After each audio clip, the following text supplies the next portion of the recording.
चाहता हूँ देना चाहेंगे और आगे बता देंगे वाले समाज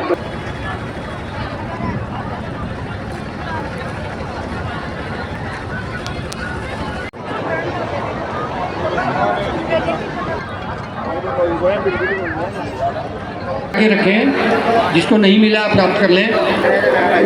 4 नंबर वाले भैया एक बार साइड में हो जाए, क्योंकि आपके दुल्हन को विलंब हो रहा है अभी आने में। क्षमा प्रार्थी। अच्छा आगे क्या? अरे क्या बात है, क्या बात है, बहुत बढ़िया। पर्सनल फोटोग्राफरों से बार बार निवेदन करें, भैया आप नीचे से फोटो ले, बढ़िया आएगी, अपने जोड़े की अच्छी फोटो ले। जो रात है 21 से 29 तक मंच पर आ जाएंगे। 21 से 29 तक देख रहे माला का करूँ।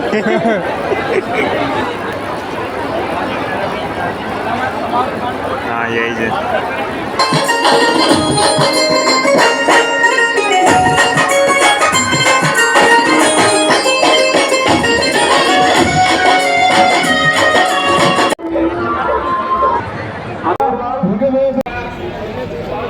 आका तीज को बिना मुहूर्त के बच्चों के विवाह होते हैं और 99% जिनके विवाह आका तीज को होते हैं वो बिगड़ते नहीं है, क्योंकि आज के दिन की इतनी विशेष महत्ता है।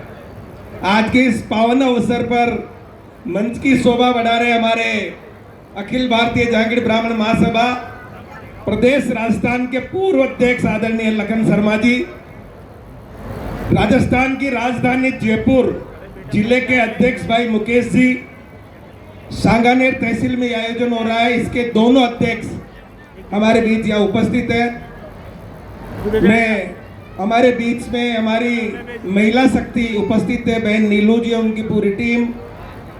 इस पंडाल में उपस्थित मेरे बुजुर्गों, मातृशक्ति, युवा साथियों, पत्रकार बंधु, आप सभी को अक्षय तृतीया की हार्दिक हार्दिक हार्दिक शुभकामनाएं। आज के दिन विष्णु भगवान के छठे अवतार के रूप में परशुराम जी का आज जन्म हुआ। आज परशुराम जी की जयंती भी है। आज नर्व नारायण का भी आज ही उत्पत्ति हुई, उनकी भी आज जयंती है। आज अक्षय तृतीया है, बहुत शुभ दिन है। और इस शुभ दिन पर जो बालक, जो बालिकाएं, हमारे बेटे बेटी आज नवयुगल के रूप में पाणी ग्रहण संस्कार ले रहे हैं, मैं सर्वप्रथम उनके भावी दाम्पत्य जीवन की भगवान श्री विश्वकर्मा जी से कामना करता हूं कि उनका दाम्पत्य जीवन सुखमय हो, मंगलमय हो, वो और लंबा चले। बंधुओं, आप सुबह से इस पंडाल में विराजमान है और मंच पर मोहन जी आपको पूरे इस कार्यक्रम का संचालन कर रहे हैं। धर्मराज जी भी बीच बीच में भामाशाहों की घोषणा कर रहे हैं। कोई भी आयोजन बिना भामाशाहों के पूरा नहीं होता।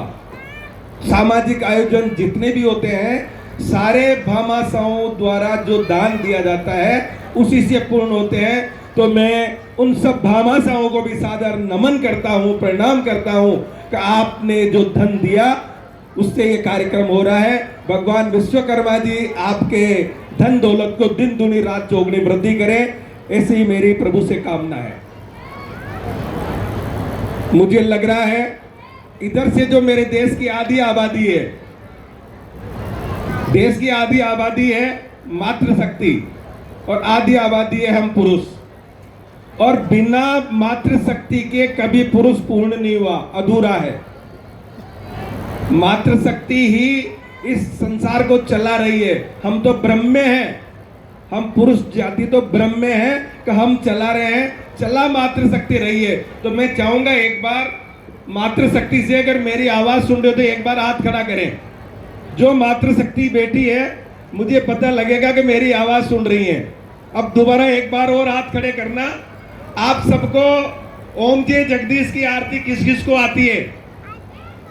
सबको आती है, क्या बात है, बहुत बहुत धन्यवाद। और हनुमान चालीसा किस किस को आती है? हनुमान चालीसा भी सबको आती है। और विश्वकर्मा जी की आरती, ये लो, विश्वकर्मा जी की आरती नहीं आती। आप बताओ, आप में से कितने को आती है? देखो 4 5 6 हाथ खड़े हुए हैं। अब ये देखो, सुनिए बात, मैं आपको उलाना नहीं दूंगा, विश्वकर्मा जी की आरती नहीं आती, इसके पीछे कारण है। वो कारण ये है कि हम जब सुनते हैं ना, मंच पे कोई बोलता है तो हम सुनते नहीं, हम हमारी बातों में उलझे रह जाते हैं और वो बोलने वाला बोलकर चला जाता है। इसका कारण है कि हमारे समाज में संतों का जन्म तो हुआ, लेकिन हमने उन संतों का सानिध्य प्राप्त नहीं किया। किसी भी समाज में संस्कृति की बात संतों के द्वारा बताई जाती है, और हमारे समाज में संत तो बहुत बड़े बड़े हुए हैं।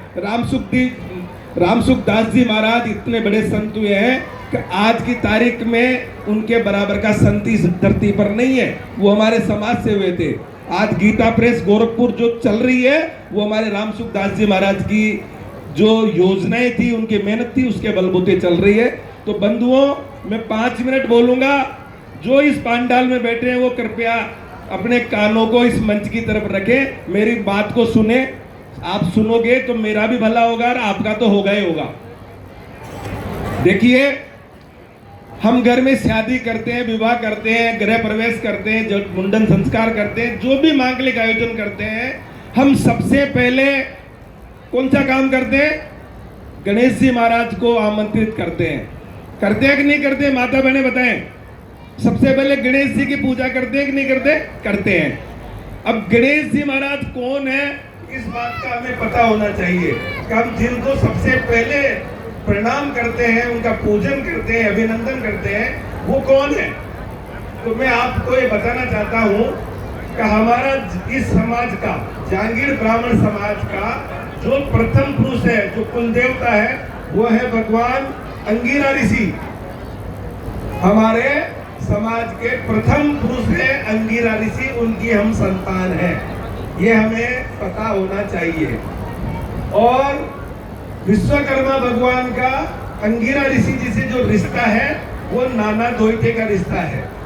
विश्वकर्मा भगवान के अंगिरा ऋषि जी नाना जी थे, ये हमें जानकारी होनी चाहिए। ये मैं बात इसलिए बता रहा हूँ, कभी सबने कहा कि मैं ओम जय जगदीश की आरती आती है, हनुमान चालीसा आती है, लेकिन विश्वकर्मा जी की आरती बहुत कम लोगों को आती है। तो हमको पता नहीं है कि हमारा जो देवता है विश्वकर्मा जी, वो कितना बड़ा है, हमें इस बात का पता होना चाहिए। और हमें पता होगा कि ये बड़ा है तो बड़े के हम पीछे पड़ेंगे। आज भी जो बड़े लोग होते हैं, उनके घरों पे भीड़ लगी रहती है, क्योंकि वो बड़े हैं, उनके पास ताकत है, इसलिए हम उनके पास जाते हैं। तो मैं आप सबको ये बताना चाहूंगा कि भगवान अंगिरा ऋषि के जो पुत्री थी आंगी ऋषि, उनके पुत्र विश्वकर्मा जी हैं। विश्वकर्मा जी के 5 पुत्र हुए और 3 पुत्रियां हुई। विश्वकर्मा भगवान के 5 पुत्र हुए और 3 पुत्रियां हुई। 5 पुत्र थे मनु, मय, तुष्टा, शिल्पी, देवज्ञ, और पुत्रियां थी, एक पुत्री थी जिसका नाम संध्या था, और 2 पुत्रियां थी, उनका नाम था रिद्धि और सिद्धि। रिद्धि और सिद्धि की शादी गणेश जी महाराज के साथ हुई। सुन रहे हो आप सब? रिद्धि और सिद्धि की शादी गणेश जी महाराज के साथ हुई, वो भगवान विश्वकर्मा जी के दामाद हुए।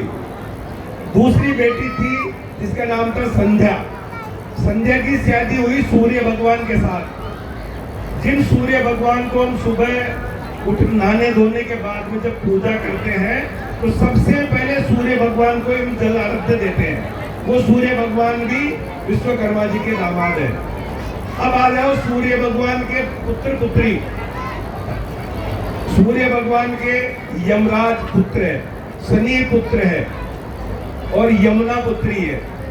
ये सूर्य भगवान के पुत्र पुत्री है। तो जो व्यक्ति हमारे समाज का, जिसके घर में विश्वकर्मा जी की मूर्ति है और नियमित भगवान विश्वकर्मा जी की पूजा करते हैं, उनके घर में रिद्धि सिद्धि भंडार बढ़ती है। तो यमराज की उनको दंड नहीं मिलता, शनि महाराज का उन पे कभी प्रकोप नहीं होता। तो मैं आप सबसे निवेदन करना चाहूंगा कि जिनके घरों में विश्वकर्मा जी की पूजा नहीं होती, वो नियमित विश्वकर्मा जी की पूजा करें, ताकि हम यमराज के डर से निडर रहे, हमारे ऊपर सूर्य भगवान की कृपा हो, भगवान गणेश जी की कृपा हो। और जहाँ भगवान गणेश जी की कृपा होती है, वहाँ सरस्वती स्वतः ही कृपा करती है। तो हमारे जो हम जिस कुल में जन्मे हैं सारे देवता हमारे कुल के हैं, इसलिए हमारे विश्वकर्मा भगवान की पूजा नियमित रूप से घरों में करनी चाहिए। मैं इन्हीं शब्दों के साथ मंत्री जी से और कानूनी तौर पे ये मांग करी जा रही है गौ भक्तों के द्वारा कि गौ माता को राष्ट्रीय माता घोषित करा जाए, जिससे गौ माता को सेवा, सुरक्षा और सम्मान प्रदान किया जा सके।